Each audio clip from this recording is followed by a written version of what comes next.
Okay, welcome back to Riding into History.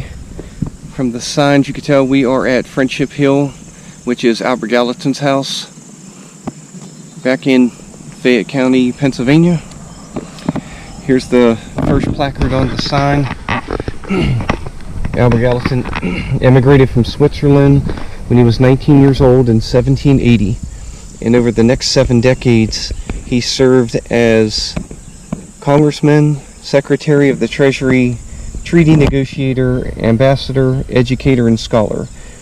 And it says, although he is not as well known as some of the other prominent figures of his day, Lewis and Clark named the headwaters of the 3 rivers in Missouri after the 3 most prominent politicians of their time back in 1804, which was Thomas Jefferson, James Madison, and Mr. Albert Gallatin. He was the longest Secretary of the Treasury from 1801 to 1814 through Thomas Jefferson's time. He helped to negotiate the end of the War of 1812, and he was involved in the Whiskey Rebellion as well. So I'm going to take a walk up to the house and see what other sights we can see. Okay, we're at the next placard. This one says Friendship Hill, Gallatin's Wilderness Home. It says he bought the land in 1786, and it was known as the Western Country. And 3 years after he constructed a 2-story brick house at Friendship Hill for his new bride Sophia, died, and Gallatin built additions to the house in 1798 and 1823 for his second wife Hannah and their children. By the end of his ownership, Friendship Hill included a barn, well, a vegetable and pleasure garden, an orchid and gardener's cottage. But he said he didn't spend some time because he had so many political, requirements and commitments that it kept him from here for many years, and he finally sold the estate in 1832. And this is showing a sketch.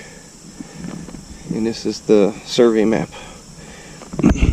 There is a cell phone audio tour that you can dial in, and the well is just ahead of me, as well as the house. And Sophia, his first wife, I believe they were only married for 5 months, and she is buried on the property. And I will go see her grave later on in the tour. But let's go take a walk up to the house and the well, and we'll see what we can see. Okay, this is the well for the house, and it's boarded up. A couple of coins in there. Here's a shot of the house.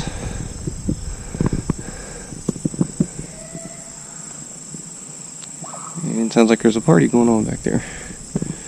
But let's take a look inside and see what we can see.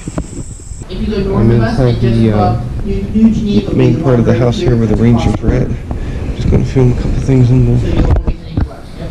Then you should hit on 79 there, and you pop in at 70 from there. Wait,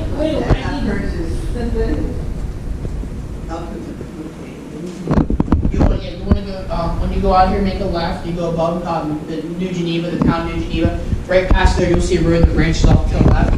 That would be the one road here. I can't remember the name of the number of it, but that'll be the one that brings you over to 166? Yeah, well, 160 goes up, this shows go Mason Town, like going over to then up to Washington.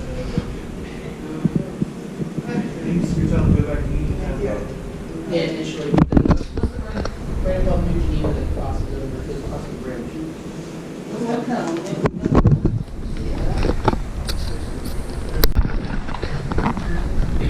I'm going to walk around and I'm going to show some sights. This stairwell is closed off, and it goes all the way up, and up again. It's got a 3rd and 4th floor. And it's going to be a little noisy with my motorcycle boots on the floor. This looks like it's the sitting room where the men would come, play cards, and drink, talk, smoke cigars. This is more of a straight pattern. And let me see.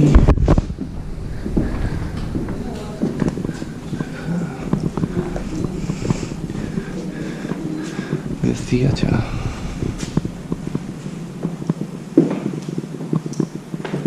No, before I go there, let me hit this other room.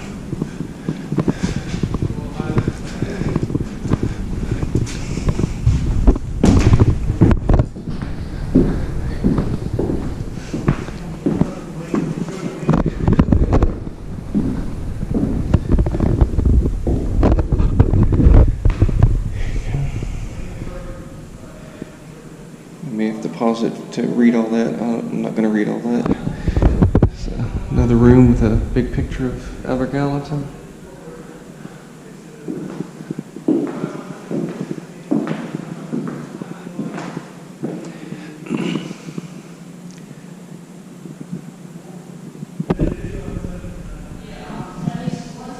There's some pictures of his house, some drawings.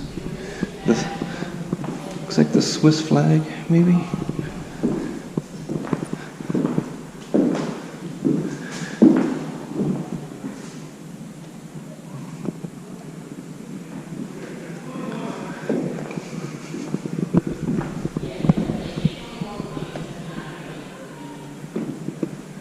There's a banner about the Castleman River Bridge.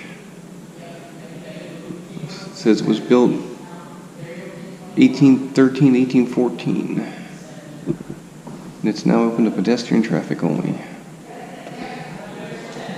This one is the Great Crossing Bridge in Youghiogheny River. I believe that's the one that goes across to where Ohio Powell's at. Completed in 1818.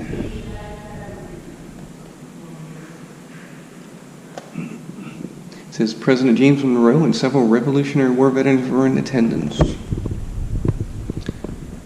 Well, I don't think that's the one because it looks like that one's no longer in use. Looks flooded. I don't think that's the one that goes across Ohio Powell. Dunlap's Creek Bridge.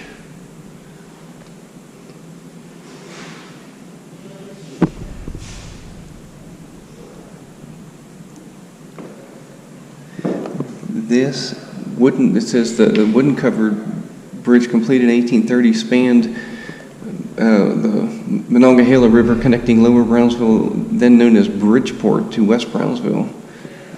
And it was in use until 1910. Then they built I believe that is the country's first all-steel bridge, and it's still there. And that is my hometown.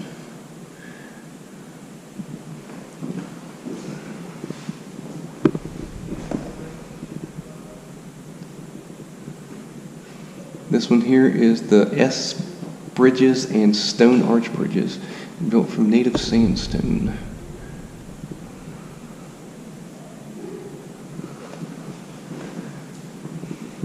And this one is the Wheeling Suspension Bridge over the Ohio River, completed in 1849. And it's 1,000 feet long.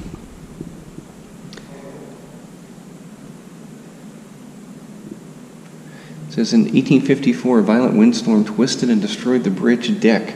The deck was later rebuilt higher to accommodate the steamboat traffic and strengthened in the early 20th century due to the increase in automobile traffic. And it's still in use today. Okay.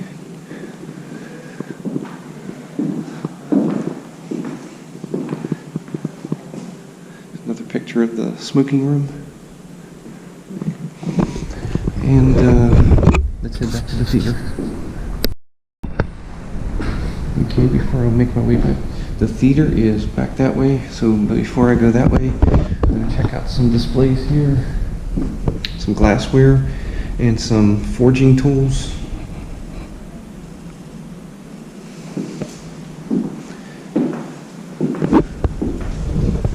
Here's some china.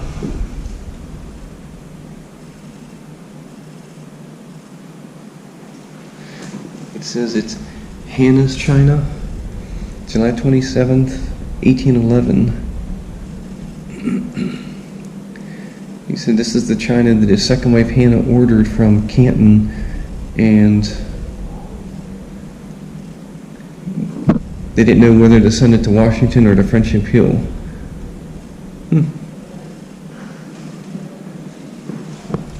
I guess it ended up here, or at least a part of it. This is the stone kitchen, which I think that's cool how high that is. It must have been a loft or something at one time.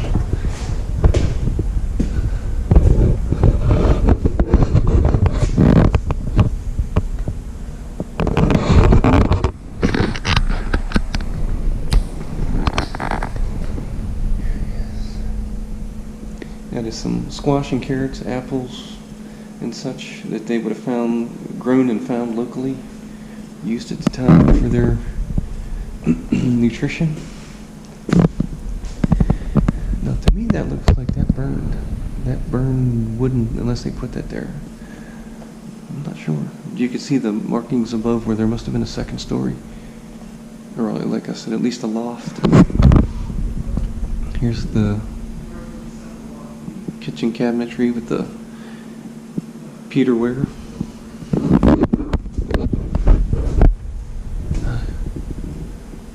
Here is, okay, it says it replaced an earlier log kitchen built on the same site. Okay. Oh, the upper part was used for storage and possible living for the Gallatin servants. And it remained as the kitchen until destroyed by fire in 1979. Huh. Wow. Look at that. Hi. Good, how are you?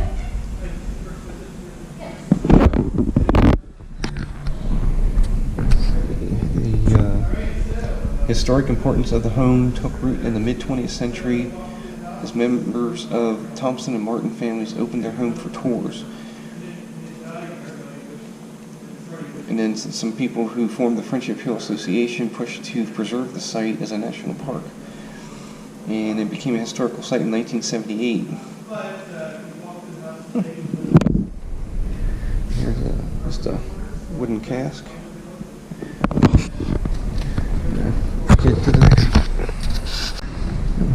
Here's one that says 1793. Gallatin married Hannah Nicholson and had 6 children.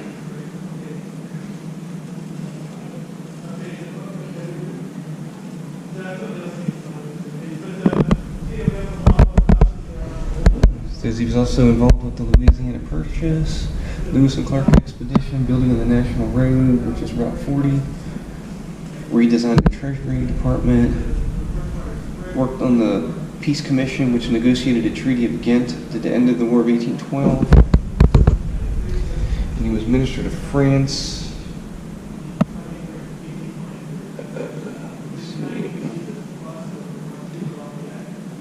And then he planned on retiring and coming back here, which I don't know off the top of my head if he did.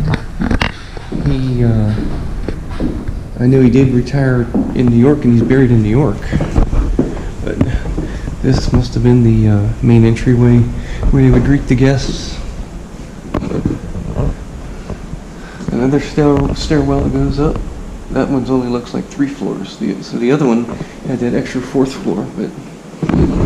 Oh, there's a little storage room or something there. I don't know. I could feel a breeze coming through. I don't know if that leads outside or we're down in the basement.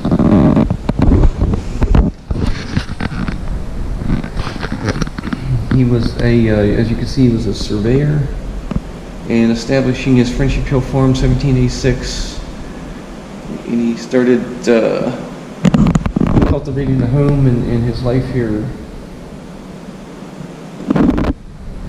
He established the community of New Geneva in 1795, and he ran a grist and sawmills, and he had a whiskey distillery, a glassworks, and a gun factory. Oh, I didn't know that. I wonder what one of his guns run for now, if you could find one. In 1789, he was elected a delegate to the Pennsylvania Constitutional Convention, and went to state legislator to the U.S. Congress, served in both houses. He was one of the few members of the Democratic Republican Party, okay, that's weird, with an understanding of an ability for finance. And he had a role in the Whiskey Rebellion, as I said earlier, but that created enemies within the Federalist Party. And so basically, since he had a distillery and the government put a tax on the whiskey, he was naturally against it, but he helped kind of quell the farmers a little bit because they were so upset that George Washington had to put troops, and George Washington sent troops from Washington, and was led by George Washington. It's my understanding that that was the only time in history that a active sitting president led troops into a potential skirmish or battle. But by the time Washington was getting close by, the Whiskey Rebellion broke up and the farmers went back to their farming, and the Whiskey Rebellion was ended with the help of Albert Gallatin. 1791, they wanted to do a tax on the whiskey. Growing unrest, President George Washington sent 13,000 militiamen to quell the uprising. And like I said, Albert Gallatin was involved in it. He didn't support the tax, but also opposed the rising of the violence. They held a meeting at Parkinson's Ferry, later known as Whiskey Point, and they wanted to raise an army against the government due to the tax, but Albert Gallatin helped calm their violence and their aggression. And he became more popular in Western Pennsylvania due to his role in the Whiskey Rebellion, which led to his election in the House of Representatives in October of 1794. But it also made him political enemies because he was, like I said, he was against the wax tax because he had his own distillery.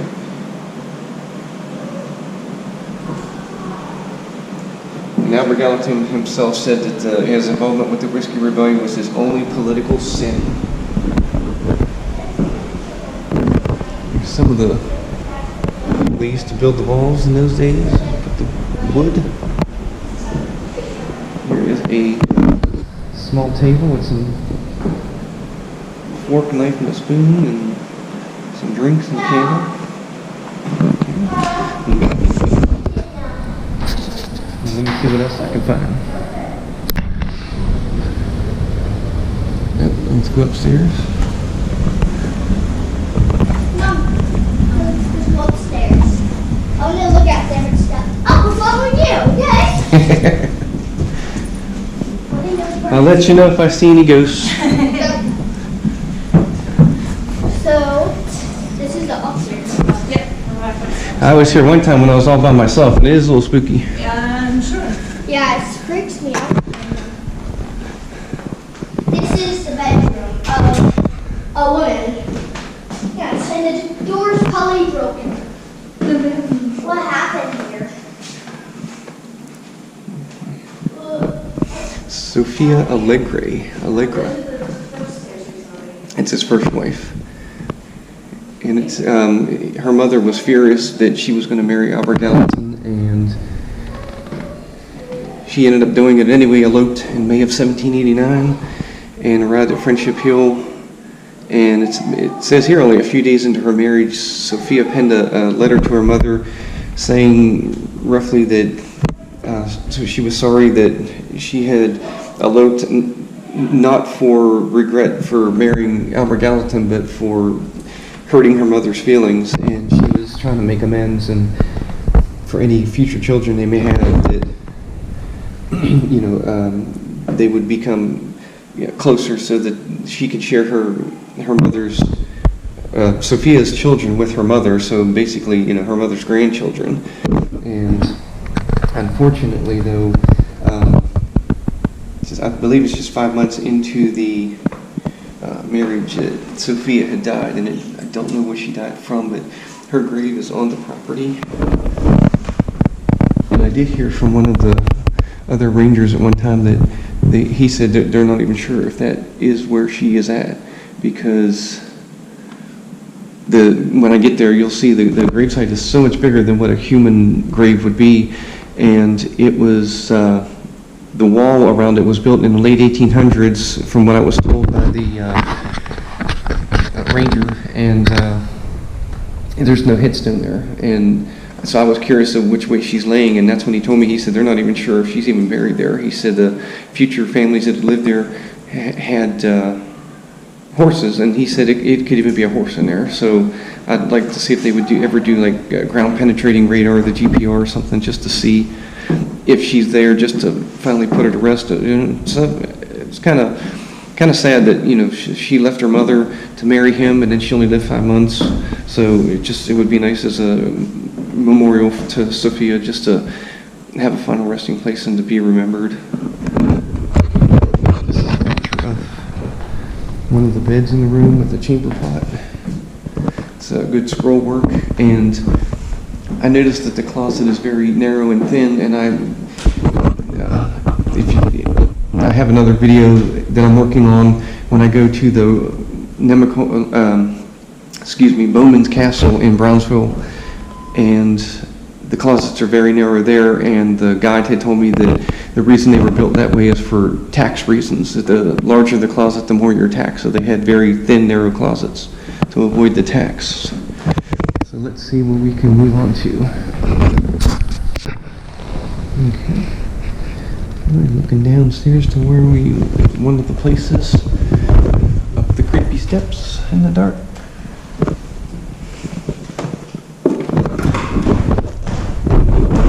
Oh, I thought it was cute and funny that little girl that was here, she asked me if I was here hunting ghosts.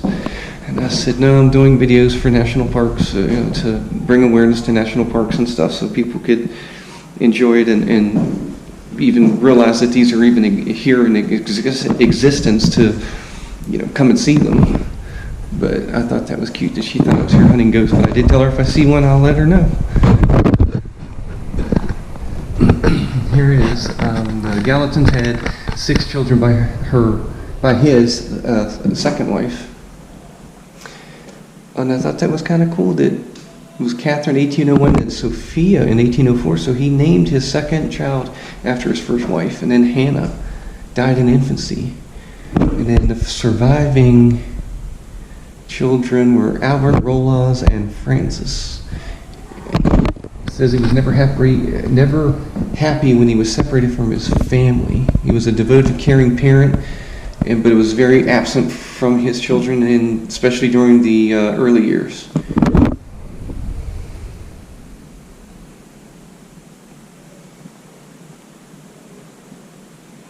And there was a small snippet from his second wife, Hannah, telling Albert Gallatin what his children, how his 2 children were learning their spelling and their letters. And then one of his children went to oversee his father's business. Later in life, he was named president of the National Bank of New York, which Albert Gallatin helped establish. And then he was admitted to the bar in Fayette County. And of all the Gallatin children, he was the only one who really enjoyed life at Friendship Hill was Albert. Frances never came to Friendship Hill until she was 21. But they didn't enjoy the rural life. They were more of the city dwellers. Of course, spent much of her early years in Paris. Well, I can understand that, why she wouldn't come to the woods. But there's people that like the country, and there's people that like the cities. And I guess it's personal preference. It says in later years, parts of the house were rented to tenants when the Gallatin family was not in residence. A letter dated 1816 refers to a Jacob Buffle family as tenants of the frame house. There's 2 little mannequins of the children of what they would have worn in the day. And I have to tell you, the first time I came here to visit and I saw them, they did kind of startle me a little bit, because you just catch it out of the corner of your eye and you see these little mannequins here.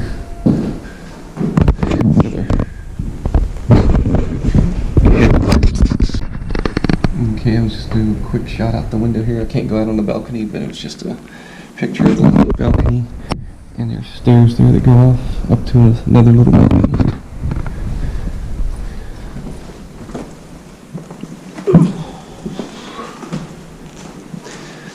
this is the first staircase. And, oh my, it goes up to a 3rd and 4th floor.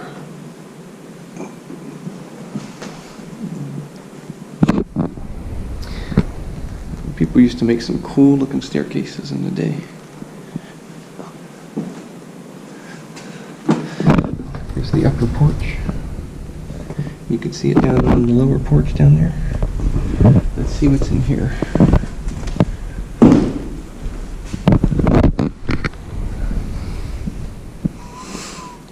It's another sitting room with a desk. Some correspondence, which I doubt it is authentic, but still kind of cool with the inkwell, candle. I don't know the term for the instrument that puts the candle out. It's a little sign. Let's see. It looks like his second wife, Hannah, never found frontier life very enjoyable. She was born of an established family in New York City. First met in 1793. And then, although she was a good wife of 55 years and a loving mother of 6 children, she never liked being out here, so they eventually went to New York and Philadelphia and Paris. So I can understand why some of her kids liked it as well. Taken after mom, and some took after dad. Here is another bedroom, small closet. Small bed near the fireplace, and here's another writing desk.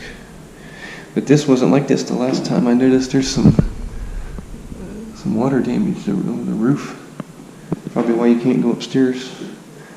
Just like in the other video I'm working on about the Bowman's Castle, you couldn't go up into the top tower portion because of the water damage, but they're working on it. These are a lot to read, so you'll have to pause the video if you really want to read it. It's a lot of information.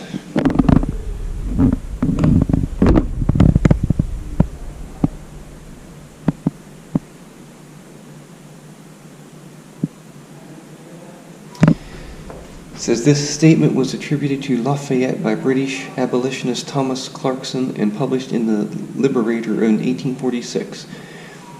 I would never have drawn my sword in the cause of America if I could have conceived that thereby I was founding a land of slavery. So, slavery was still much in effect in Gallatin's time.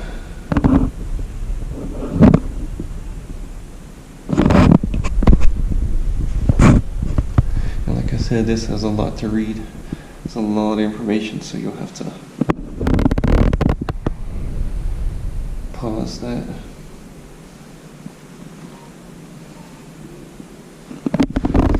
I see the Marquis de Lafayette, which is what this county is named after. It was a abolitionist as well. Every slave clearly has a natural right to immediate emancipation, whether it is given to him or whether he seizes it by force.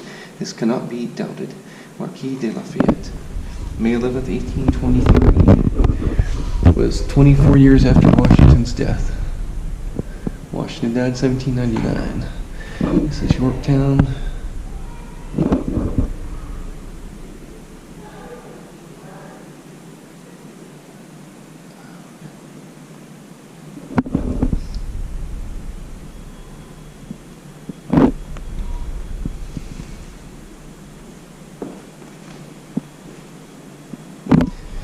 Let me see. It says Lafayette put a black double agent spy by the name of James Armistead. He remained enslaved following the war, but Lafayette assisted him by writing a recommendation for his freedom, which was granted in 1787.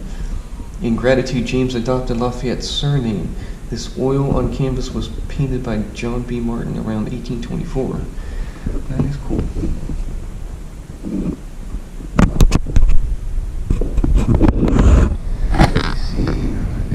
France, it looks like I'm going backwards.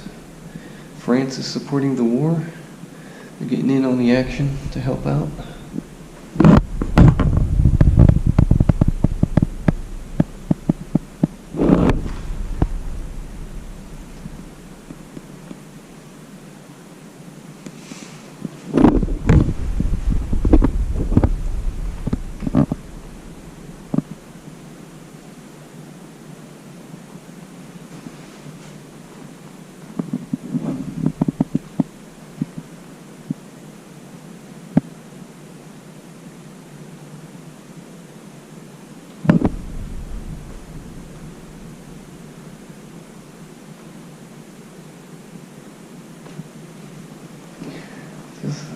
Lafayette was a major general, Continental Army, and the Marquis de Lafayette.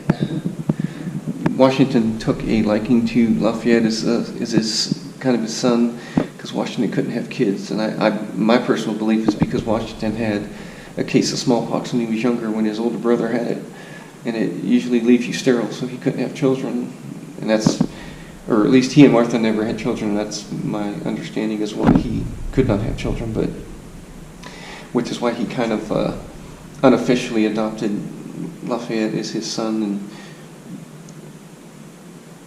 treated him as such. Okay. So let's go down to the theaters and see what we can see down there. Okay, here are 2 movies here. So let's see what happens. One's 5 minutes, 5.5 minutes, and one's 5 minutes. Gallatin, the rolling frontier of the Pennsylvania valleys, is the idyllic place to work the land and build his new home. He calls it Friendship Hill for the friends who partnered with him during his early years in America. In 1789, Gallatin completes the first phase of an estate presiding over 370 acres above the banks of the Monongahela River.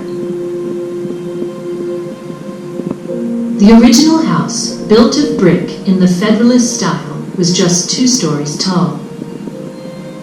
Today it features several additions constructed by Gallatin and later owners over many years. At the age of 28, Gallatin takes a bride, Sophia Allegri, but she dies just 5 months later and is thought to lie in this unmarked grave overlooking the river. Gallatin mourns her deeply, but eventually remarries in 1793. The second Mrs. Gallatin, Hannah Nicholson, spends more time at Friendship Hill, but lacks her husband's love of country life.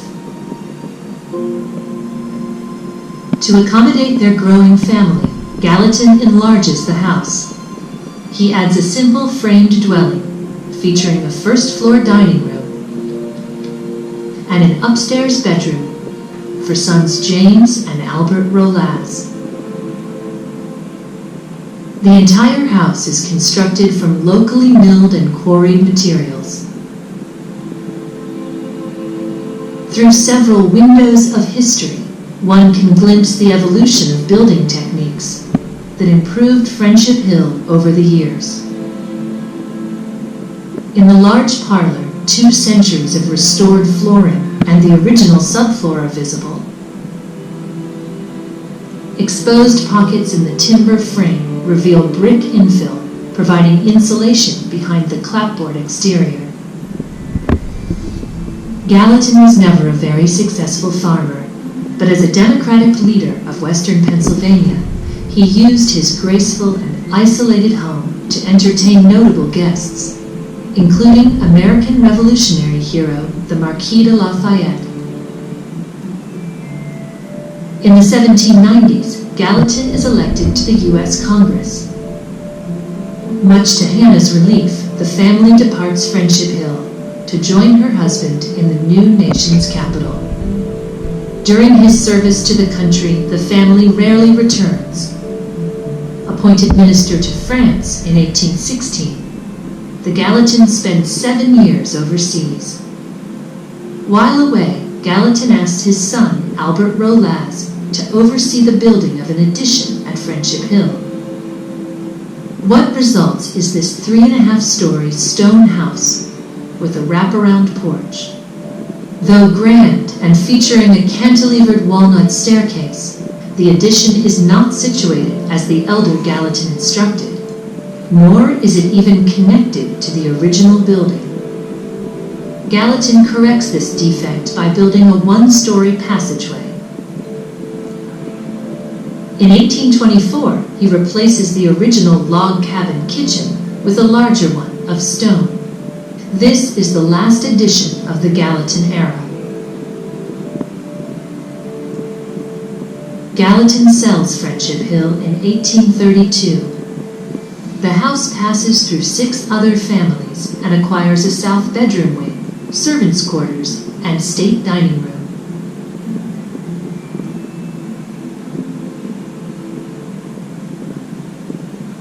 But the years have not been kind, and the home falls into disrepair. A series of fires nearly destroys the home in 1979. Evidence of scorch marks and burnt timbers remain today. And the original roofline is still visible from within the stone kitchen. Under the direction of the National Park Service, expert preservation and conservation efforts have restored the home to its appearance circa 1908. Even some of the original flooring from Albert's bedroom has been saved. Cool. Friendship Hill stands today as a monument to a great early statesman and his American dream.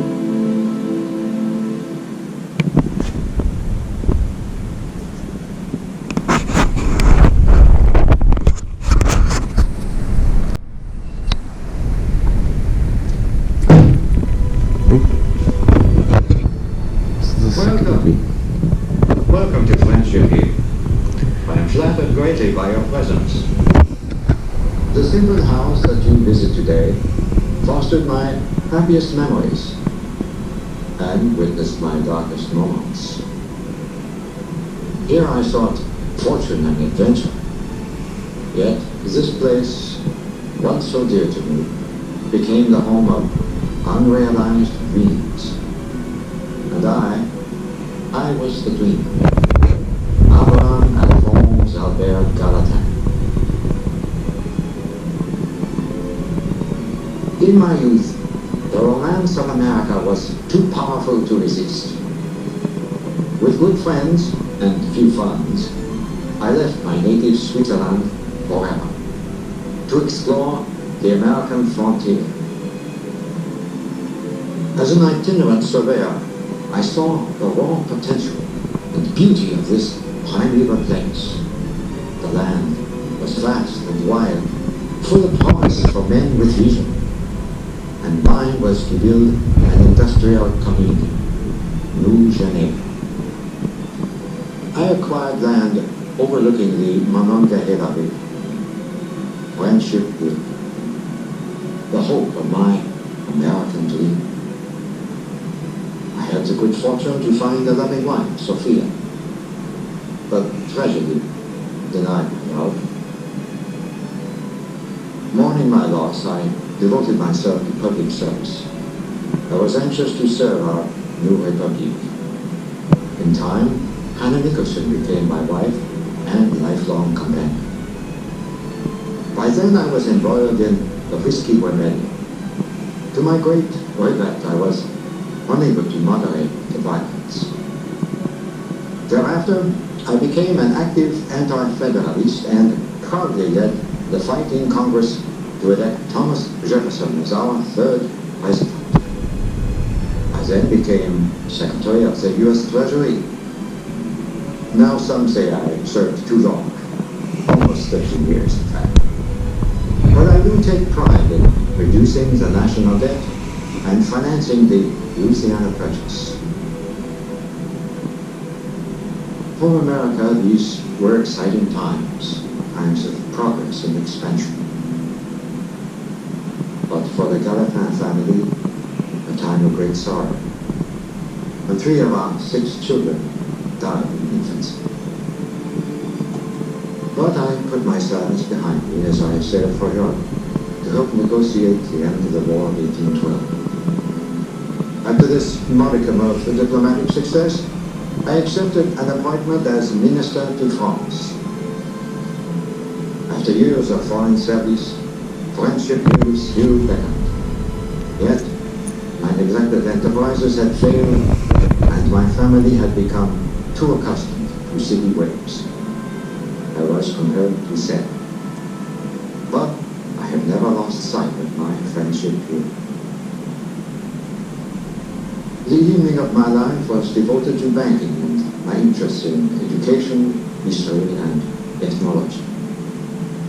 An ordinary man, an ordinary life, dedicated to service of our country and love of family. Today, you face the same dilemmas of democracy as did I. Perhaps the Gallatin family crest suggests my legacy to you. Persevere. Listen. Remember me as you will, but ensure you preserve the right to democratic government, to free enterprise, and to family security. In all things, insist on balance. Shun the enslavement of debt and the entrapments of war. For it is you who keeps these dreams alive.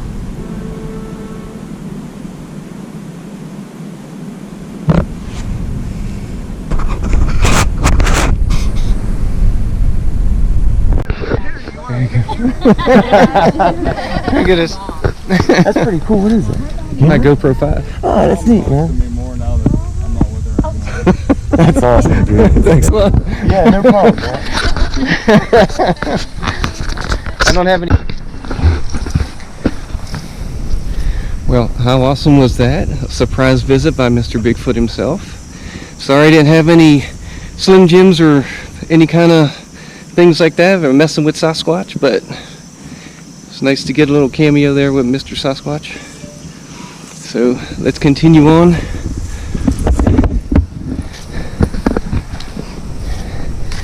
This one here is preserving the landscape, and they have this outlook, and there's some pictures of it, and there is the real outlook. I guess you call it a patio, veranda, overlook, all of the above. I'm sorry, but I still can't get over that I saw Bigfoot. Okay, I'm just sorry, I'm just losing it. Here is the inside of the overlook with all of the structures.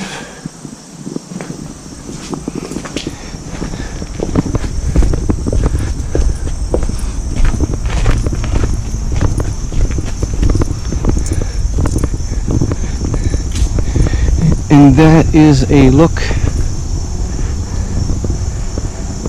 across the river. You can see down there, there is the river. The trees are nice for shade, but it would be nice if some were cut back so you could see, but it's, you know, if it was my home, but evidently it's not.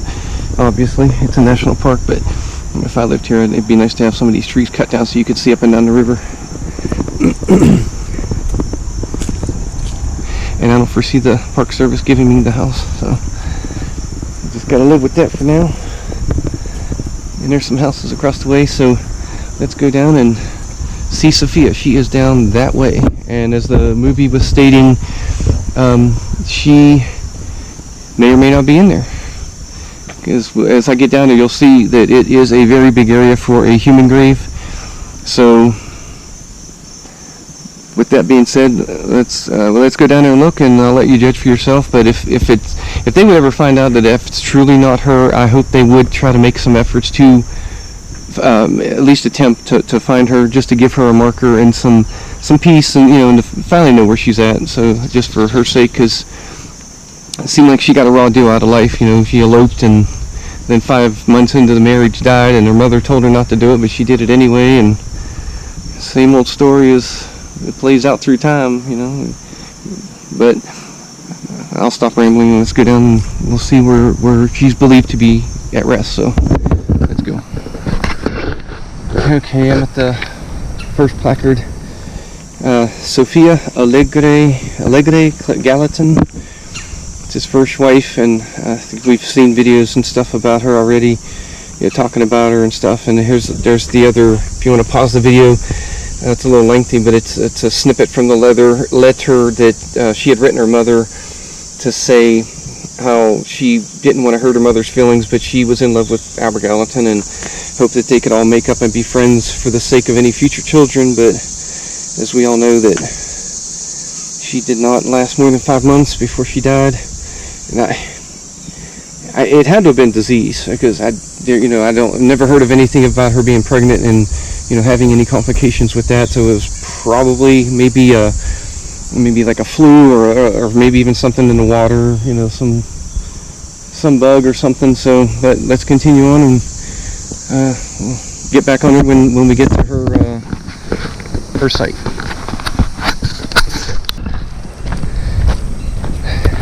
I just jumped on real quick. I don't know if you could see it. A minivan just left, and I believe that was Bigfoot. So, and the reason I say that is because once I'm out here in the woods, if I see another Bigfoot, it's real, and I am running. So, just to let you know, the pretend Bigfoot is gone, and that's the open field. That's the main driveway where I had ridden in on the motorcycle on the Fury, and that is the way to Sophia's grave, which it's only about maybe 50 yards, if that, from where I'm at. So I'll turn it back on when I get to the site.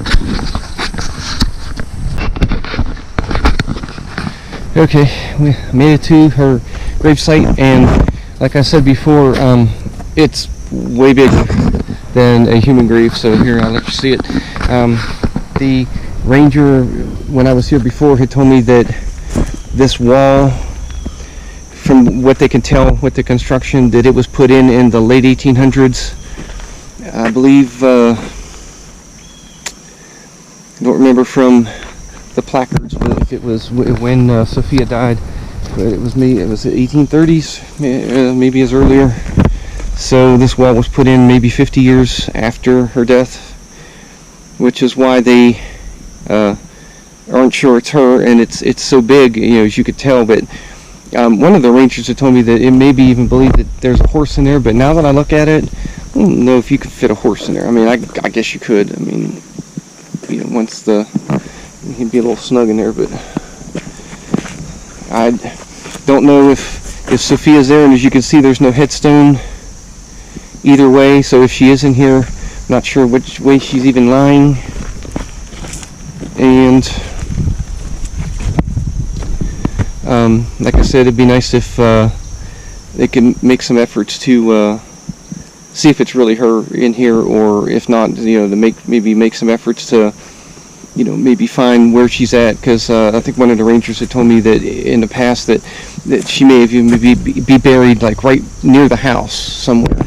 But if I had one of those ground penetrating radar machines, and I looked them up on the internet, and they start at 14,000. So yeah, the likelihood of that, not very likely, of me owning one. But if I had one, I would most definitely come up here with the rangers, or loan it to them or something, so they can take it over the grounds, and because it's not invasive. It just sends like radar waves down in the ground, and it shows disturbances in the ground. So if there's ever a grave, it would show where the soil's been disturbed to dig a grave, so it would pinpoint without having to do any digging. But then if they found some promising hits, then they could excavate or do something. So but I think that was a nut falling. I think, because I heard something down there. And I know Halloween's coming soon, but it's like, I wasn't lying about that one. And I did tell you guys, if I do see Mr. Bigfoot left, so if I hear anything or if I see anything, I'm hauling, out of here. But with that, let me try to get in the sun here. With that, I'm going to wrap up this video. I hope you enjoyed it with the Friendship Hill, and I want to give a special thanks out to Mr. Bigfoot, Mr. Sasquatch, for making a special guest appearance on my video. And I hope everyone enjoyed the video. It was I had come up here before and videotaped, but it was late in the day and I kind of rushed it and I didn't feel like it was a very good job. And I decided to come back and refilm just to give a little bit more thorough one. And I'm more pleased than I am with this one than I was the other one. But I am trying to improve as I go on with the videos, and I'm hoping to learn better editing skills, because there's a lot of people out there that do much better. I follow a lot of motorcycle people, Doodle on a motorcycle and Moto Mengi, and I like to metal detect. I follow Gary Drayton. There's tons of people, Michael Oliver, Nora Svet, she does metal detecting, so I'm trying to add the historical sites in my videos. I'm trying to do the motorcycle stuff in the videos, and I'm trying to do the metal detecting eventually, like if I can ever get permission, which would be a snowball's chance and where, but if I can ever get permission to go along with the rangers to metal detect any kind of federal land or anything, I'd be more than happy to do that and give that to them, and to help them out in that way. But if not, I plan on doing some beach videos down the road, and maybe next year. That was close. That nut fell right beside me. And hopefully put those out, and hopefully I'll find something decent. There's Fun with Jim out in California. He does metal detecting videos. I watch him sometimes. Subscribe to a lot of people. I'm sure there's other ones that I've forgotten about that I watch, but anyway, with that, I'm going to wrap this video up, and like I said, I hope you enjoyed it. If you did, hit the like button. Hope you subscribe to see more of the videos, and I'm hoping to may have to go eastward after this, maybe like Gettysburg, out that way somewhere, who knows. Just play it by ear, because it's middle of September now, and there's only have another month or two of riding and things like that, so just nothing set in stone, but that'd probably be my next ones to go. I'm hoping to eventually go to the Capitol and the White House. I think those would be cool, and like Mount Vernon and places like that, but those will be later dates. And with that, I'm gonna end the video, and I'll see you next time on Riding into History.